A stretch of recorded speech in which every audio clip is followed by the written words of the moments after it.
और अब आपके लिए एक काम की बात। आज के दौर में लोगों को लगता है कि ईमानदार व्यक्ति कभी जीवन में सफल नहीं हो सकता, लेकिन सच ये है कि जीवन में तरक्की के लिए सच्ची लगन और काम के प्रति ईमानदारी बहुत जरूरी है।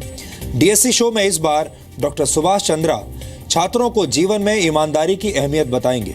आप इस शो के जरिए अपना जीवन बदल सकते हैं, इसलिए आप दिन और समय नोट कर लीजिए। जब आपने जी चैनल शुरू किया, आपके एक शो में मैंने देखा कि आपने बताया कि जो शो की टीआरपी थी वो काफ़ी कम हो गई थी एक टाइम पे, लेकिन आप कॉन्स्टेंटली लगे रहें। और मेरा ऐसा मानना है कि आदमी की हार तभी होती है जब आप हार मान लो। जितने बाजू उतने सर, सुन ले दुश्मन ध्यान से, हारेगा वो हर बाजी जो खेले हम जी जान से। डॉक्टर सुभाष चंद्र शो शनिवार रात 10 बजे और रविवार सुबह 11 बजे सिर्फ जी न्यूज पर। और अब आखिर में आज के इतिहास पर नजर डालते हैं। 39 वर्ष की उम्र में देश के वीर मराठा सम्राट पेशवा बाजीराव प्रथम का निधन आज ही के दिन वर्ष 1740 में हुआ था।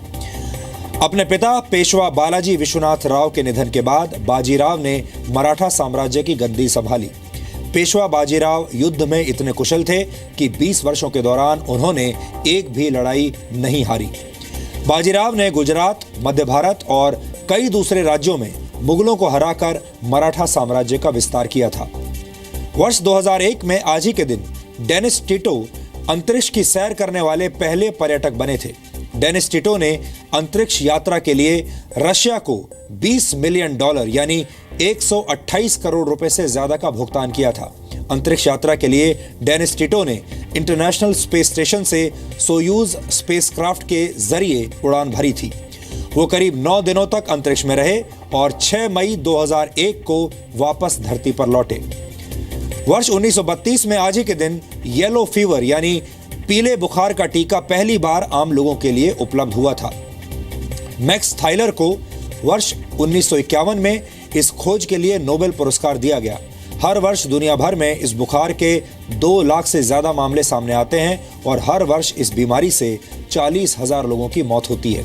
ये टीका 99% मरीजों को 30 दिन के अंदर इस बीमारी से बचाता है।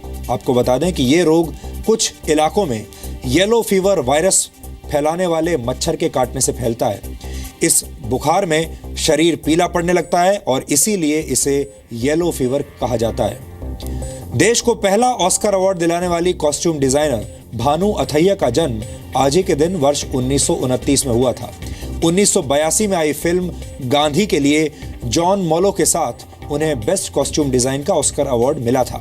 इसी के साथ 1991 में आई फिल्म लेकिन और उसके बाद 2002 में आई फिल्म लगान के कॉस्ट्यूम डिजाइन के लिए उन्हें 2 बार राष्ट्रीय फिल्म पुरस्कार से सम्मानित किया गया।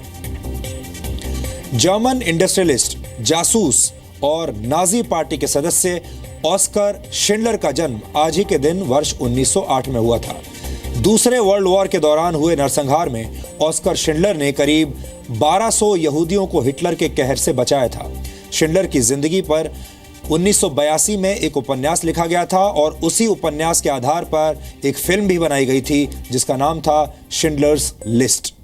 यहाँ गौर करने वाली बात यह है कि ऑस्कर शिंडलर की मौत जर्मनी में हुई और उन्हें जेरूसलम के माउंट जियोन में दफनाया गया। ऑस्कर शिंडलर नाजी पार्टी के अकेले ऐसे सदस्य थे जिन्हें यह सम्मान दिया गया था। तो डीएनए में आज इतना ही। अब आपसे हमारी मुलाकात होगी कल रात 9 बजे। कल हम आपको पूरे हफ्ते के बेहतरीन डीएनए टेस्ट दिखाएंगे। तब तक आप खुश रहिए, सुरक्षित रहिए और देश के सम्मान की हमेशा रक्षा कीजिए। देश का सम्मान आपका सम्मान है और जो लोग देश को चोट पहुंचाते हैं वो आपके अपने कभी नहीं हो सकते। नमस्कार।